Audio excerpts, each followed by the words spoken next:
Hey, welcome to this quick start tutorial for Digitakt. In this video we'll look at all the basic functions, including loading and recording samples, making patterns, MIDI tracks with external instruments, and more. So let's go.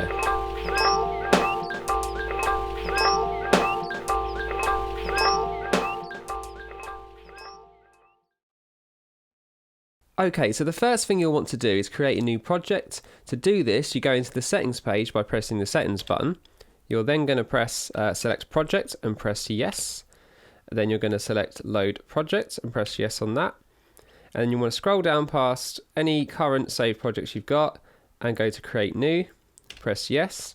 It's going to ask you if you want to save the current project you're in before loading. I'm going to say no on this one. It's going to confirm that. I'm going to press yes to proceed with loading.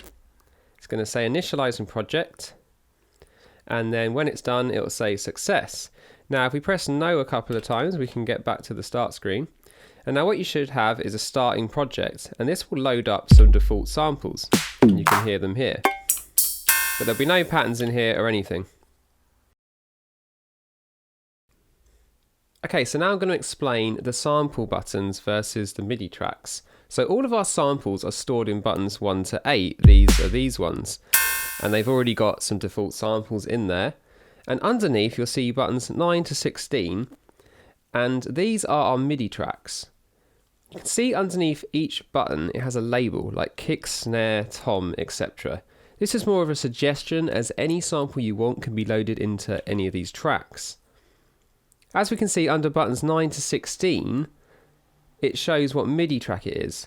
MIDI tracks are going to be used to control external MIDI instruments, and we'll look at that later. As with most devices, we have a shift key, although in this case it's called function. That lets us access any secondary functions on the device, which can be seen written here, anything that's in yellow. So for example, this is how you would turn the metronome on and off. You would hold function and then press this button with metronome underneath it, and then you would see you have an active control there, and you see in brackets it has E underneath it to indicate that we want to use this dial, and we can turn it on and off like that. And now you can hear it's on, and I can turn it off again. Okay, so we can actually select a track just by pressing it, and you'll see here on the display it will say what track we're currently on. It says sample 5, sample 2. If I press 2, you get the idea. And now this is where these buttons come into play. Each sample or each track you're on has a bunch of parameters you can edit, and they're all accessed with these buttons. I'm only going to quickly run through this area as there's a lot to do, and this video is meant to be more of a quick start. So all you need to do is select the area you want to edit. So let's say I want to select the filter, and then you will see that you have a bunch of stuff on the display, and this is all editable with these dials. So you can see if I want to change the filter cutoff, I can start changing that like that, and I can change the resonance. And so you just go to all the different areas. So we have amplitude as well, for example, so I could increase the attack time, add some overdrive or some reverb, maybe some effects, some delay on there. Like I said, I'm not going to go through all of these in depth right now because this is just a quick start, but if you just start having a play around, you'll be able to see what kind of stuff you can do. Next we'll have a look at loading in a sample to a track. So first of all, you have to select the track you want. Let's select track 5. Next, go to the source section, so that's this button here. And now you'll see if you turn this dial, D, you can actually select what sample it uses. And what you're going to see here is all of the samples that are currently loaded in your project. So at the minute we're just seeing those default samples. But if you go to an empty slot and then press yes, it takes you to the browser. And now you can start browsing around for a new sample. So let's have a quick look. So if you use the arrow keys here, you can actually go up and down. And then if you want to go into a folder, you can press yes, and then that will take you in. And also, there is another way you can go back and forward. You can actually hold Function and press the back and forward arrows, and this will take you back a folder or forward a folder. So I'm more of a fan of that. Let's go into these Fender Road chords. And now to preview a sample, you can press Function and Yes. So I'm just going down, previewing some samples. So when you found one you like, just press yes on that, and now it should have assigned it. So it's already assigned it to the track and it's loaded it into the project. If you press no a couple of times, we can come back out of there. Okay, so let's look at step recording. Again, the first thing you want to do is select a track that you want to edit. So we'll stay on track 5. Next, if you press the record button, it will take you into the sequencer mode. Now you can start entering the steps where you want your sample to play. So if I put one on step 1, and we can start playing, you'll see it plays the step I put it on. We can put another one here, or maybe here, or on step 9. So let's just leave one on step 1. And then you need to come back out of record mode, and then you'll be able to select another track. So let's select the kick drum on track 1, press record, and now we can start entering some steps. So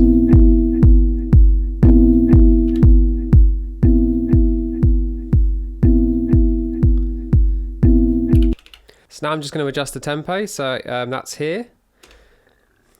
And I can use the level dial to slow it down a little bit.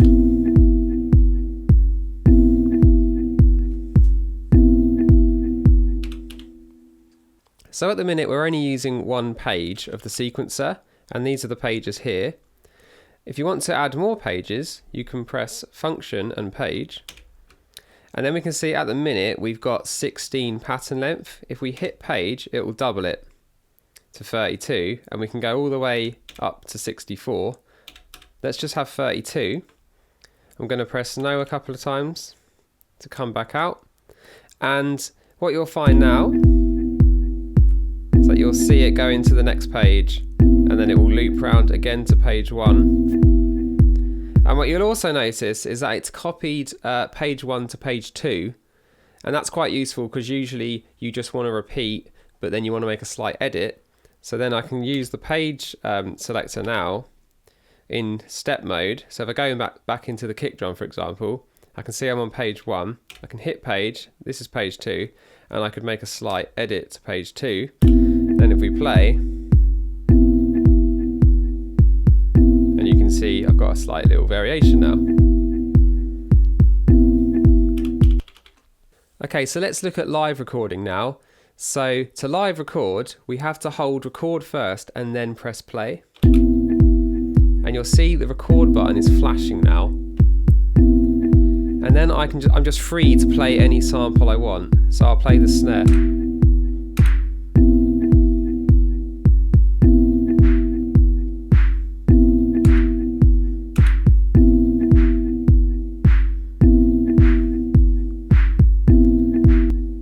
Okay, so I recorded in a snare drum, and now you might have noticed that it's a little bit out of time on one of the hits, and so we can quantize that now. So if I select that track, and you'll see quantize as a secondary function under the trig key. If we press Function and quantize, now we've got options here. We can do a global quantize, which is going to quantize all the tracks, or we can just quantize this track.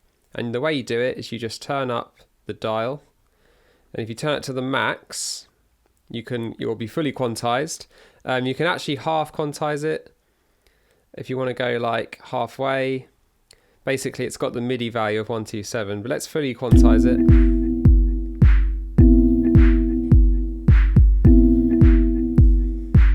So Digitakt will also let you record automation in this record mode. So if I start recording again, let's say I want to record my filter.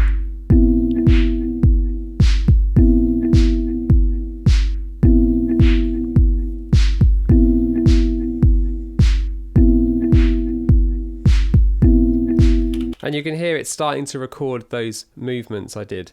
And if we go back into step record, you'll actually see now those buttons are lit up yellow to indicate we've actually recorded some automation there. So while we're here, I'll also show you that you can actually just change parameters for individual steps. So if I go into the snare drum, and let's say that on page 2, on step 5, I want the pitch to be a little bit lower. I can actually hold that step, go to the source section, and just turn the tuning down. And it's only done it for that step.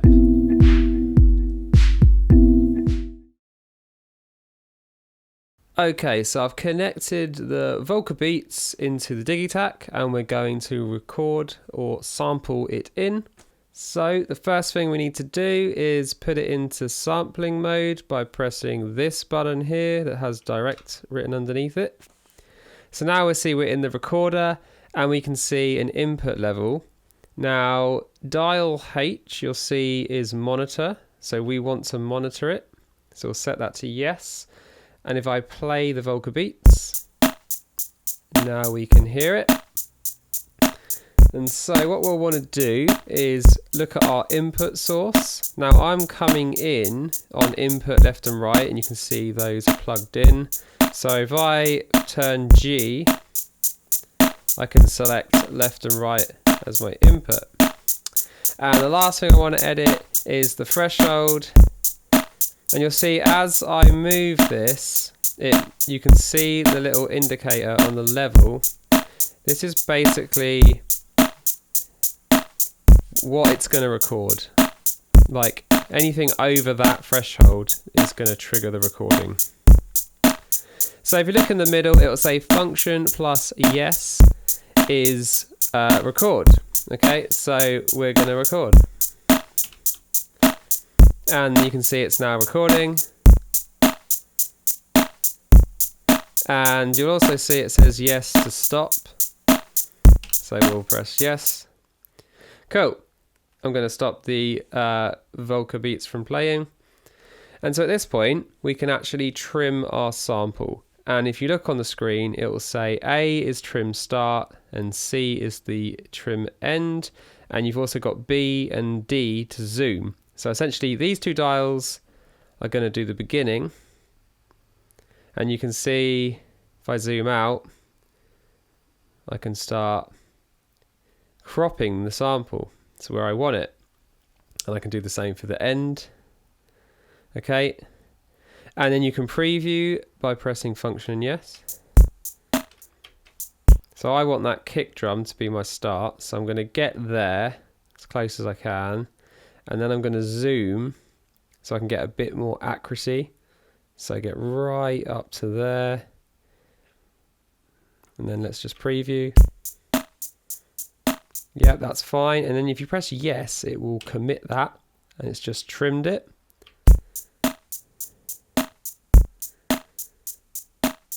So I think I want the end to be in the middle there. So I'm going to start adjusting this. Let me just see where I am. So yeah, I'm going to want to zoom a bit now. And I want to just go just before that kick drum plays, because that will be the end of the loop. Really zoom in, get it accurate, and press yes. Okay, let's preview. Yep, and then if I press yes, I can save it. And so now you can enter a name and you just use the arrow keys to go through the letters. I believe you can also use the dial if you want a bit of a quicker one. So let's just put in Volca. VO. And if you just hold it, it scrolls through really quickly as well. Volca, and that'll do. And it's just yes to save. And then straight away it asks you, do you want to assign this to a track? You can press no to skip, or you can press a track button to assign it. So I'm going to assign it to 8, and then it's on there. And now you can come back out of record mode, and if I press 8, it now plays the beat. So I put that in the same tempo as what I had in here. So there you go, it fits. Now I can just add it in.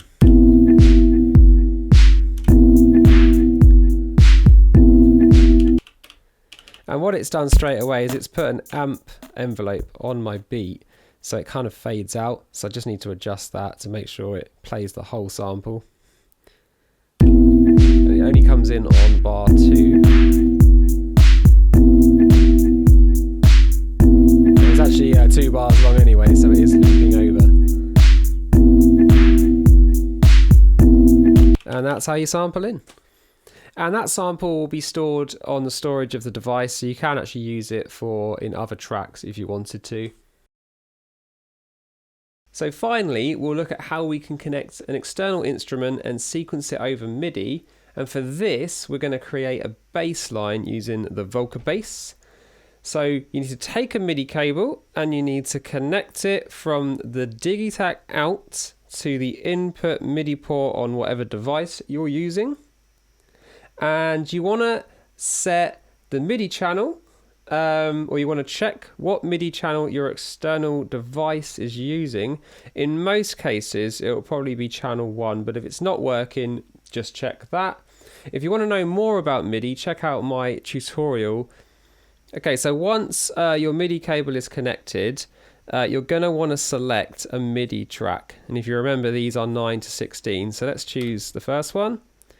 And again, on MIDI tracks, you have these areas that do different things. If you go to the first area, actually a Telelight, go to the second area. This is where we can set the channel, and you'll see the first option there is channel. It's currently not set to anything. So what you have to do is you have to press function or hold function and then push down on A, and then it sets the channel. And now if your device is on channel 1, that's what we're currently sending out. And if you play this, you should get a sound. I'm not getting a sound, so maybe I'm on a different channel. I'm just going to slowly scroll through channels.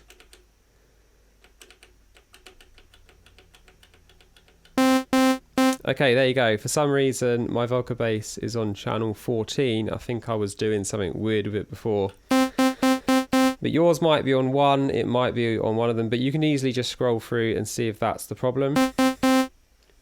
There is an area in the settings for MIDI config, and you can go in here and you can go in the port config, and there are various options in here like output options. So make sure that's set to MIDI on the output, or maybe check some of the other settings. Again, bit beyond the scope of this quick start video, but just be aware of those.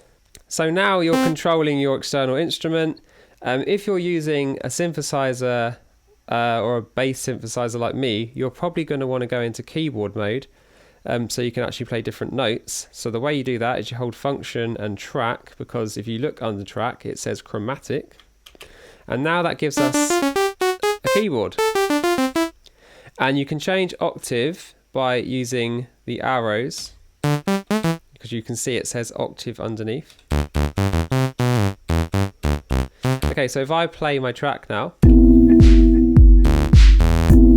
I can start playing a bass line in. I'll go into record mode.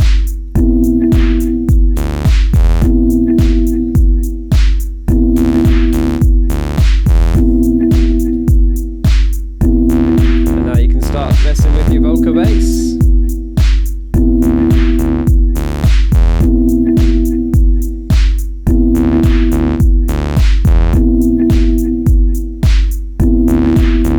Guys, that is it for this one. I hope you found that helpful. Please remember to like and subscribe and all that good stuff, and stay tuned for more Digitakt tutorials in the future where we go into some more advanced features.